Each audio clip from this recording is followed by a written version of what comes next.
1/2 spoon வத்தப்பொடி, உப்பு ஒரு 1/2 spoon, lemon ஒரு 1/4 லெமன். கிளறிக்கிட்டு குழம்புக்கு போடுற மீன் இதெல்லாம் இதை ஊற வச்சுக்கலாம்.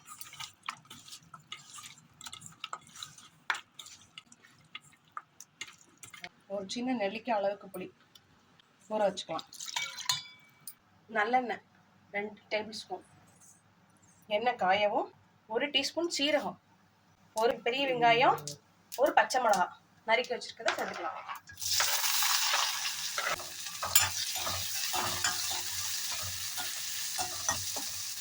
வெங்காயம் இந்த அளவுக்கு வதங்கினதுக்கப்புறம் 2 பெரிய தக்காளி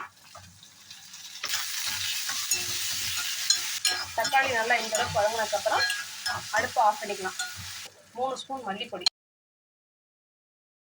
3 ஸ்பூன் ஆச்சி குழம்பு மிளகாய் பொடி,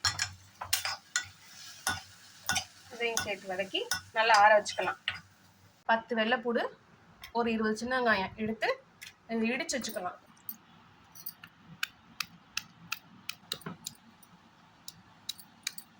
இந்த அளவுக்கு 2ஐயும் இடிச்சு வச்சுக்கலாம். ரொம்ப நைஸா இல்லை, இப்படி கொத்த கொத்தையா இருக்கணும். வதக்கி வச்சுருக்க வெங்காயம் தக்காளி நல்லா ஆறிச்சு. இப்போ இதை மிக்சி ஜாரில் போட்டு நல்லா மையா அரைச்சிக்கலாம். 3 டேபிள் ஸ்பூன் நல்லெண்ணெய் ஊற்றிக்கலாம். ஒரு 5-6 வெந்தயம், கடுகு 1 ஸ்பூன், அப்புறம் கருவேப்பிலை, இடிச்சு வச்சிருக்க வெள்ளைப்பூடை பாலை போட்டுக்கலாம்.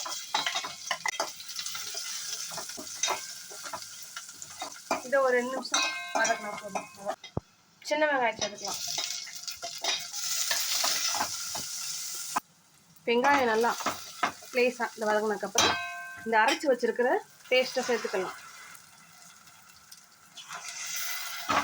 சேர்த்து நல்லா வதக்கிக்கலாம். கொஞ்சம் பச்சை வடை போக ஒரு 2 நிமிஷத்துக்கு வதக்கணும். இதை கொஞ்சம் சிம்மில் வச்சுக்கோங்க. தீயை நல்லா வதங்கினதுக்கப்புறம் இந்த சின்ன நெல்லிக்காய் சைஸ் புளி ஊற வச்சோம்ல, அதை கரைச்சி வடிகட்டி இதில் சேர்த்துக்கலாம். இப்போ இந்த குழம்புக்கு தேவையான உப்பு போட்டுக்கலாம். 1 ஸ்பூன் போட்டுக்கோங்க, தேவைப்பட்ட சேர்த்துக்கலாம். இதில் 1 டம்ளர் தண்ணி ஊற்றி நல்லா பச்சை வாடை போக கொதிக்க வைக்கலாம். இதை மூடி வச்சிடலாம். இப்போ குழம்பு இந்த அளவுக்கு கொஞ்சம் வற்றினதுக்கப்புறம் ஒரு சின்ன அரை முடி தேங்காய் பால் எடுத்து வச்சுருக்கேன், அதை சேர்த்துக்கலாம். இப்போ நம்ம ஊற வச்சுருந்தோம்ல மீன், அதெல்லாம் இதில் போட்டுக்கலாம்.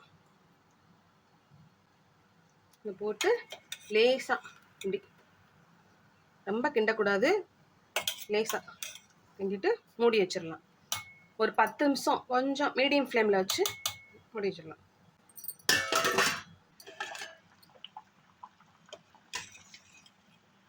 அவ்வளோதான், குழம்ப இறக்கிடலாம்.